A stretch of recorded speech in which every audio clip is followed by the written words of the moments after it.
Index funds are a convenient and straightforward way to invest, actively discussed among financial analysts and investors. An index fund is essentially a portfolio of stocks designed to replicate the structure of a specific stock index. It includes both good and bad stocks.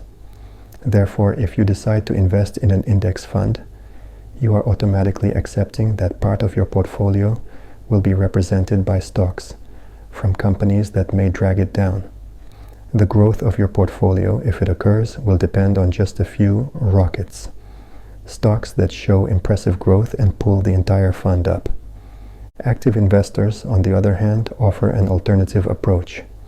Their idea is to selectively buy only good stocks and avoid bad ones. There are thousands of actively managed investment funds in the US market, backed by thousands of professionals. Each of them faces the same daily challenge as you, choosing good stocks and avoiding bad ones. In addition to these managers, there are banks, hedge fund managers, pension fund managers, and so on. All of them aim to pick only quality securities with the best risk-return ratio. These active managers, by the way, may have excellent education and many years of experience, and rely on fundamental and technical analysis. Nevertheless, despite their skills and strategies, there is disagreement about which stocks to buy. One manager might argue that a particular company's stock will suffer from the pandemic and fall in price, while another might believe that the government will rescue the company, and the stock, although temporarily down, now represents a good buy. These contradictions indicate that even experienced professionals can interpret the future of companies and their stocks differently. It is important to understand that stocks of good companies can sometimes show poor results, while stocks of less successful companies can sometimes show impressive growth. Ultimately, no one can accurately predict in advance which stocks will rise and which will fall. Active investors claim that it is possible to beat the index by buying only good stocks and avoiding bad ones.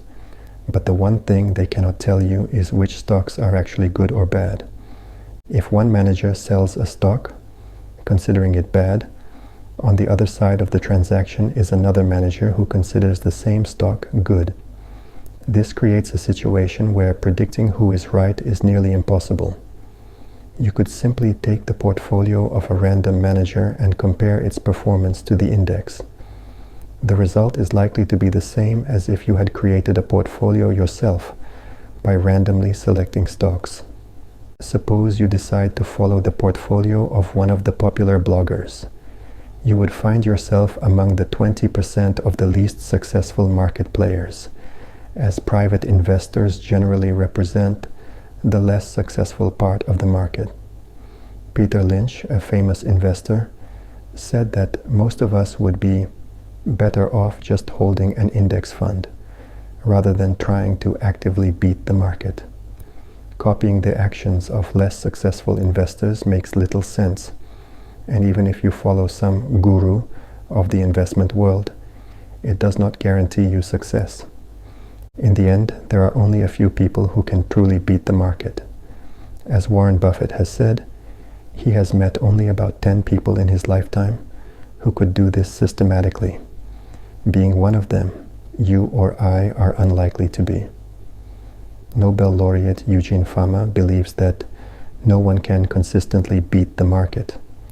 Professional investors may add value to the market by influencing stock quotes, but this makes the market more efficient, which in turn makes passive investing more attractive. The stock market is a zero-sum game. If someone wins, someone else loses.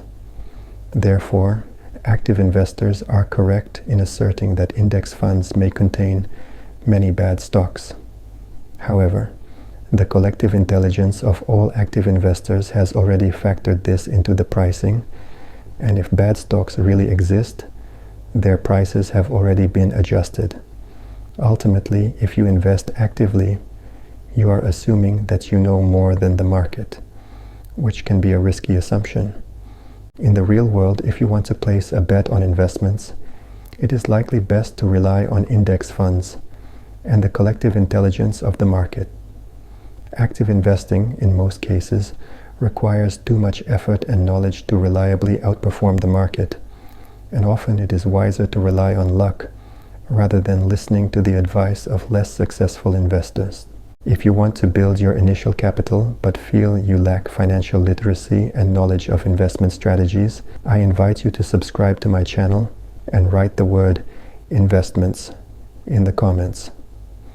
I will send you a detailed investment guide and an effective strategy with 3 ways to invest your money to generate lifelong passive income. Money will really start accumulating in your accounts, and you'll see an increase. Try it out.